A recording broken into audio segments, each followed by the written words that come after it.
Now, y'all already know what time it is. It is time for the mess. So let's get into it, you guys.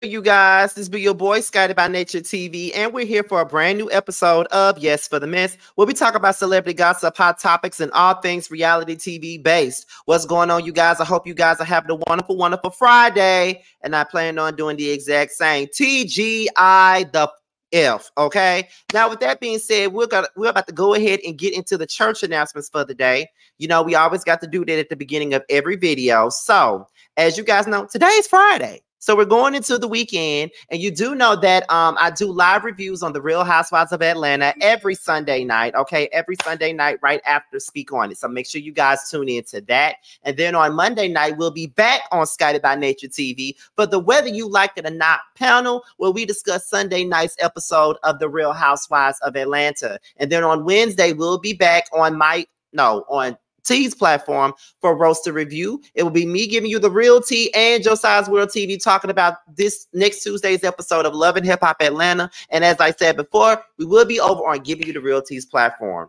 So with that being stated, let's go ahead and get into today's mess. And it's all about housewives, housewives tea, all the housewives tea that's been brewing all week, okay? So let's go ahead and get into it. So I'm going to start this thing off with Miss Kenya Moore and Marlo. Now, during the Real Housewives of Atlanta after show, Kenya Moore detailed a situation between her and Marlo, where Marlo was eavesdropping on a conversation that Kenya was having when she tried to go back and tell the wrong person what she heard, and it was involving her daughter. So let's go ahead and get to this mess, and then when we come back, we're going to give a little bit of commentary. Let's get into it, y'all. All of the stuff that she does is giving snake, it's giving I'm loyal to no one. You know, I think it's like when she approached my assistant thinking that it was my au pair when we went to Birmingham. When we were on the bus during the bus ride, I had a call from my daughter's school stating that no one had picked her up. I then called the au pair who was supposed to pick her up while we were on the bus and had a whole conversation while Marlo was pretending like she was just looking down and was not listening. So I dealt with that and I felt free. I felt safe on the bus. We were having a good time. There was no drama. Then she approached my assistant thinking it was my au pair and told her everything that I said while I was on the bus. No one wants to get a call from the school saying that your child is there stranded or wasn't picked up. Like, you don't know what's happening. And whatever else I would have said, that was private. That was between me and the girls on the bus. So when my assistant told me what she said, I went livid because I was like, who is this person? Why is she so obsessed with my life, with my child, anything involving my family? Like, just leave us alone. She had no business saying anything to my assistant thinking it was my au pair. Those are just things that just prove who somebody is, and that somebody cannot be trusted. You're a snake. Just go slither away. All of the stuff that she does is giving snake, it's giving I'm loyal to no one. You know, I think it's like when she approached my assistant thinking that it was my au pair.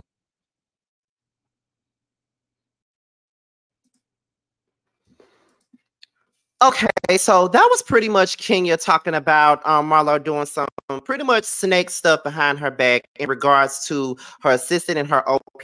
She was eavesdropping on a conversation. This happened in Birmingham, and I think it involved her daughter, and she thought that she was going to get some shit started. This is what I don't like about Marlo. Marlo is a snake, and what I saw in the comments was everybody kept on saying, oh, Kenya, you playing a victim. Oh, Kenya, you know, you've done things in the past. You've done that. She has. Don't get me wrong. Kenya has done like some foul, effed up ish in the past. I was one of the main people that called her out on her bull. Like, I was one of the main ones, the main mother calling her out on her, like, real talk. But at the same point in time, that doesn't negate what the Marlo doing. Marlo goes way too far. She does way too much. She perceives herself to be so real and honest and all this other but all she's looking for is a moment. She does anything to poke and prod. But yet she don't want nobody to talk about her checkered ass past with the law and arrest and mug shots and violence and all of those things that she has something to do with. And this is why I don't like Marlo. She goes around and she does stupid ass like that, but yet want people to be on her side, but yet want people to like her. It ain't gonna work that way, Marlo. You're not gonna be like doing bullshit like that. You're just not. What made you think that was okay? And what made you think that it was go over well? But then again, she probably didn't give up about it going over well with Kenya at all, because we know that that's one woman that she hates and that she despises. So she really didn't give up about doing any of that. She didn't give up about Kenya feeling any kind of way, to be honest. She really didn't. So I don't know. I just feel as though Marlo be doing too much, and that's just that on that. Seriously, that's how I feel. So we're gonna go ahead and we're gonna move on to the very next one, and that is Sanya Richards Ross, Kandi Burruss, and Marlo Hampton. Now, Sanya did an interview with Angela Yee. Okay, she did an interview with Angela Yee, and she was basically talking about her friendships with Kandi and Marlo and how she was stuck in the middle between the two. But not only did she talk about her friendships with Kandi and Marlo, but she also talked about her relationship with Kenya Moore as well. So we're going to get into both of those things. But first, we're going to get into the first thing that she discussed on Angela Yee, which is how she played neutral and played the middle between Kandi and Marlo. So let's go ahead and get it, y'all. Let's get into it. Now, one of the things about you that comes up is that people act like, you go back and forth and who is she really friends with? She says she's neutral, but she's not neutral. Right. Do you feel like you were forced to kind of have to pick a side? It's a good question, Angela. And so here's the whole thing about that. I feel like the fans and people who watch the show and are invested in the show, which I love, forget that I've only known these women for the same length of time, right? So I'm literally trying to get to know everybody. So at that point, when, before season 2 started, and in the off season, I had gotten really close to Kandi and Marlo.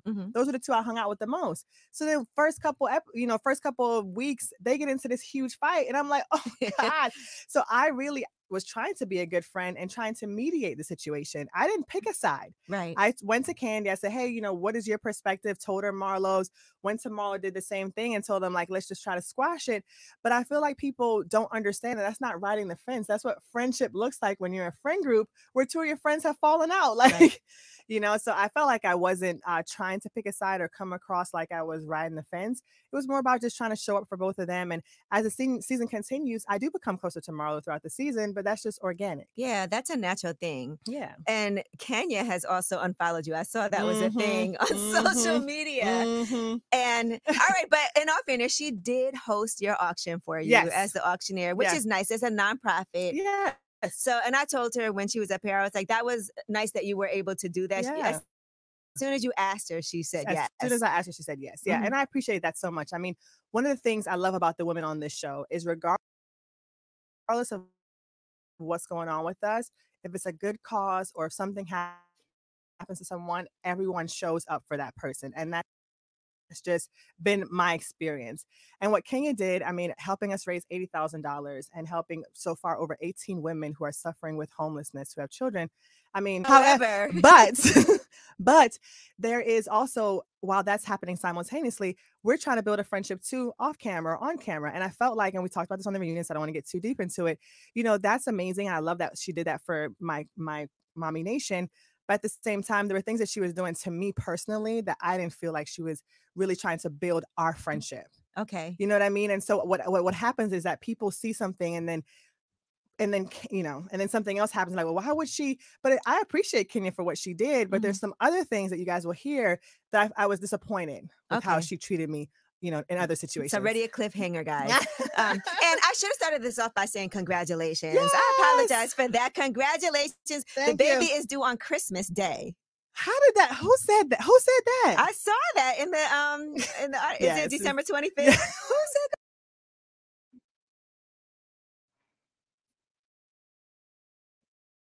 that? Let's see.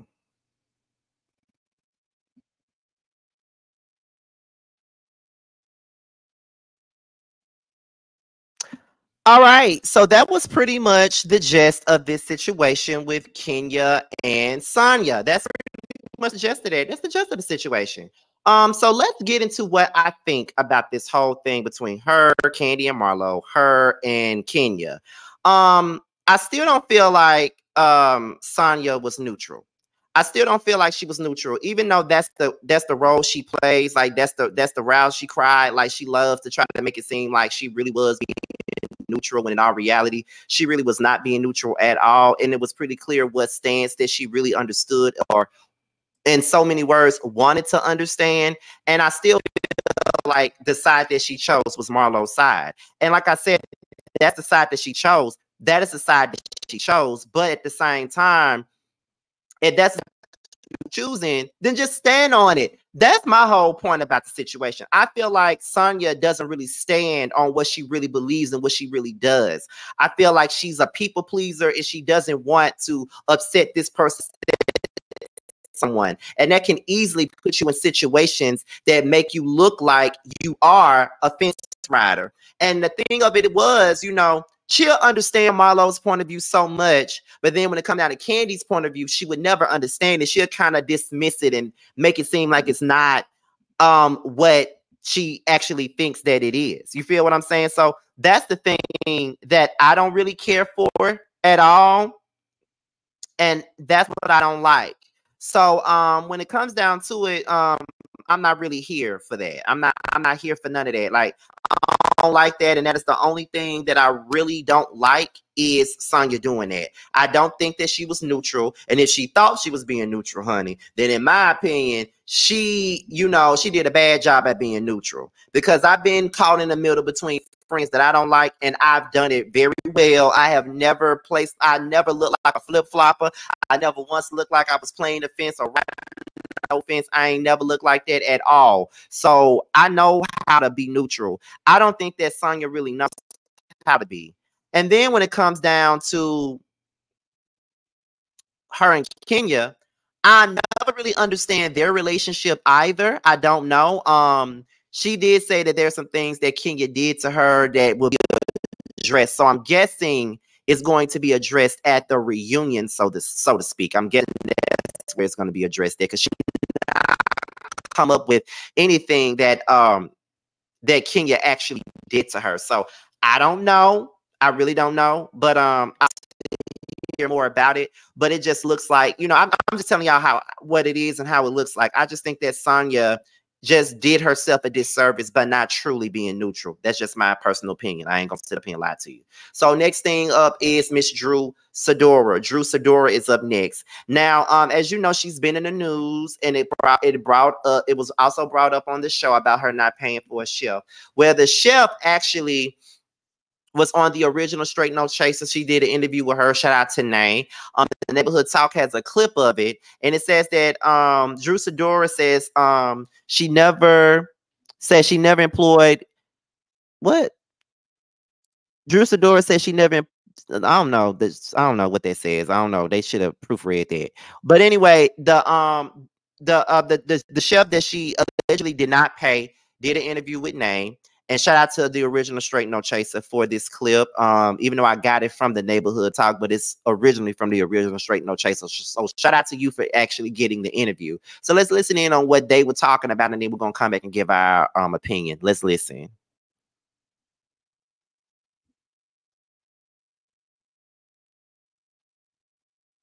Well, it's a lawsuit, but it's being handled by my attorneys. But it's a lot of false information on internet. She wanted to come and cook for my family and trial some of her food, and it had hair in it, and it was very trash. How much is she suing you for? $1,000. Girl, bad. She asked me to cook for them. I sent in a sample plate, and because it was just some food that I made at my house. From there on, they asked me to cook. So on October the 7th, 2021, the assistant Danielle Williams, who also appeared on Real Housewives of Atlanta, requests Monique to cook for Drew. As you see in the text message, she said, "When you gonna do the food, ma'am?" Though Drew stated she wanted to cook some food for her, but that's a lie. They requested this young woman to cook food for them. Okay, and here's the sample plate that she sent over, which was sent over on October the 10th.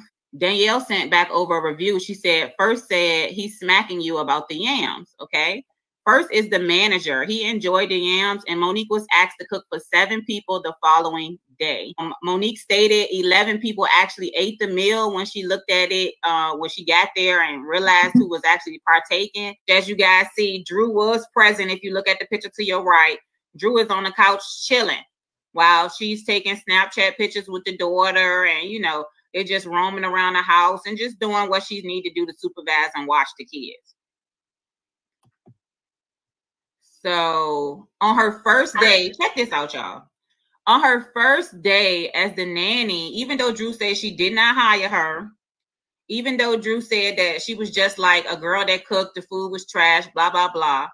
Here's the assistant asking her to start showers, turn off the TV, and take the tablets. Even though Drew says she didn't employ her, she didn't run a background check or anything, Monique was allowed to bathe Drew's kids. Yet and still, she claims she did not work for her. She was also asked to locate Drew's wigs in her closet and take pictures so they could be sent off for repairs. As you can see, if you look at the time, it was real late. So, because she said she was taken aback by my level of unprofessionalism. I'm like, what? I was taken aback by her lie. Like, why would you lie like that? I've been holding these receipts all this time. Well, it's a lawsuit, but it's being handled by my attorneys, but it's a lot of false information. All right, so that was all of the tea that was brought up in regards to this chef and what really happened with the chef and how Drew really wasn't trying to pay that girl. But now I will say this: Drew was in the comments. Let me bring this back up. Drew was actually in the comments, and she says that where was it at? Let me go back.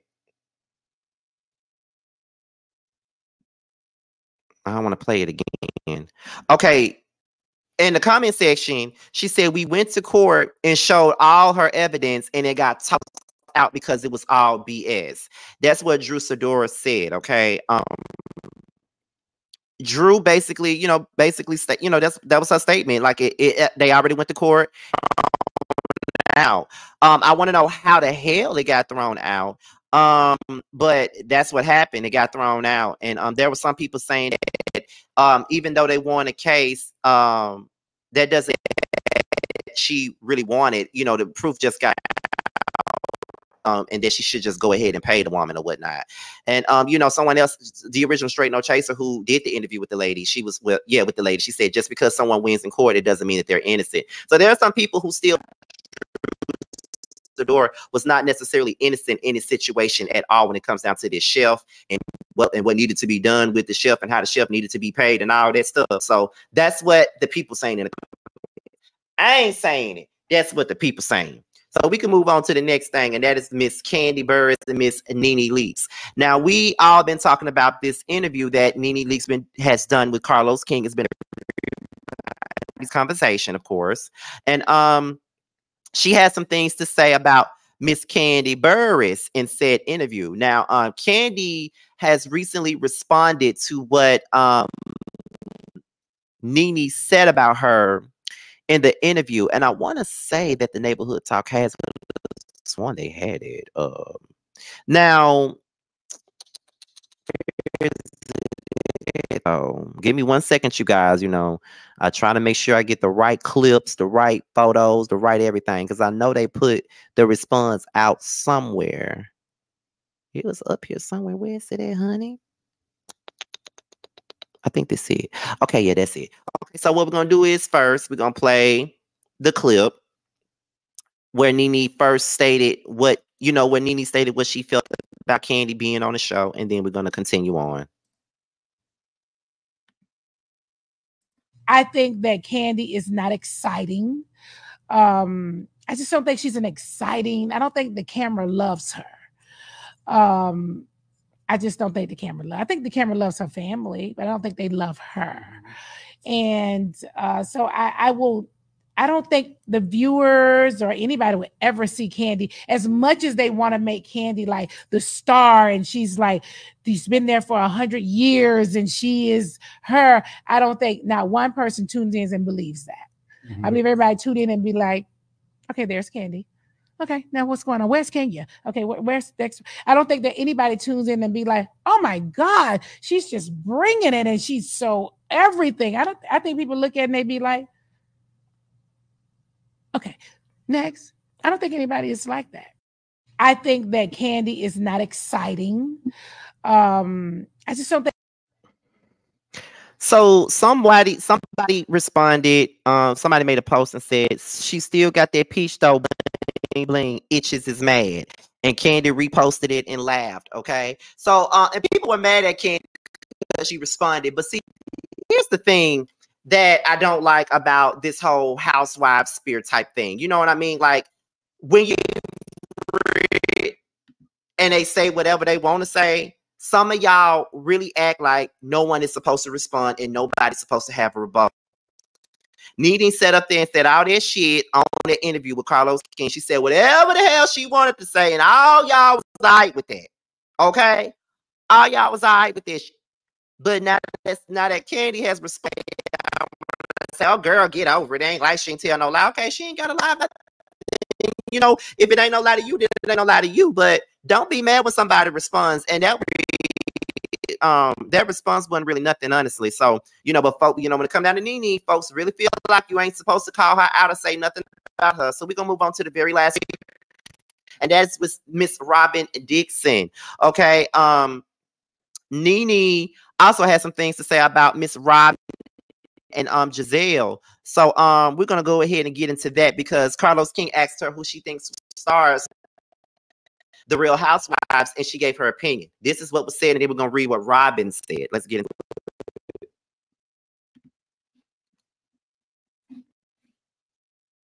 I think some people are stars and starless. So I'm gonna say some names, and I want you to tell me if they're stars or starless. Giselle Bryant, starless. Robyn Dixon, starless. Kenya Moore, in between. Star his. I think some people are stars and starless. Robyn Dixon responded to a question where someone said, ask me and Giselle anything. The question was, what are your thoughts on NeNe calling you and Giselle starless? She responded with, speaking for myself, I'm not a star. I'm a very regular, normal person who just so happens to be on a reality show. So no offense taken at all. But I do find it strange that I'm even mentioning that conversation, though. Okay. I ain't mad at that response. I ain't mad at it. All right. That shit. I ain't mad at that response. Okay, so that was Robyn's response to what NeNe had to say. And I liked her response. I don't see it for Robyn at all, and y'all know I don't. I don't see it for Robyn at all. Y'all know I don't. However, I liked her response. You know, I liked her response to that. Like, she ain't mad, she ain't shade NeNe, all that other stuff. She just kept it at that. She don't consider herself a star.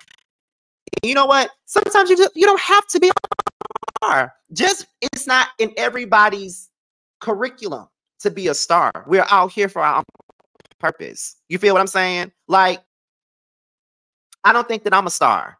I'm just good at what I do. Even though I'm good at what I do, I still got some things to work on. I still got things to work on. I'm still polishing myself. I still got things that I can to adjust to make myself better. But I know that I'm good at what I do, but I don't think I'm a star. Like, when I think of stars of this shit, I think of Funky Dineva. That's a star. And it's clear as day, he's a star. Like, he's out there on Fox, so he's getting other opportunities. He's a star. It's like flat out, because he started off doing the things that we're doing. Like, he was a reviewer just like us, and he took off because he is a star. You feel what I'm saying? And that's one person out of all of us that I could just think of off the top of my head. I know that Funky Dineva is a star. Bundy is a star, in my opinion. And people may have their critiques about her. They may have their opinions about her. But I definitely think that Bundy Blue is a star. I think that Forrest Rocks is a star. I think that Ashley Miller is a star. And a lot of us want to be not just like them, but follow in their footsteps. I don't think that I'm a star, but I know that I'm good at what I do. And that's okay. It's okay to not be a star. It's okay to not be a front and center girl. It's okay to not be a lead. Somebody got to be the supporting character. And there's nothing wrong with being supporting. It's just that simple. So I had no problem with what Robyn said. And I'm not mad with what NeNe said. I don't think that Robyn is a star either. Giselle is a star to me. I don't even like her ass, but I think she's a star. You know, but let NeNe tell us she the only goddamn star. But we ain't gonna go there because I said what I had to say about it when I did the interview stuff yesterday. It is what it is. But y'all, what y'all got to say down below, y'all? That's pretty much all that I got. So with that being said, this be your boy Scotty by Nature. Be sure to like, rate, comment, subscribe, and share this video, honey. Also, click on the notification bell so you can be notified whenever a video drops. If you want to follow me on my social media, Twitter, my Instagram, and my TikTok will be down below in the description box. With that being said, you guys, what's up out here until my next video? I will talk to you guys a little bit later. Bye.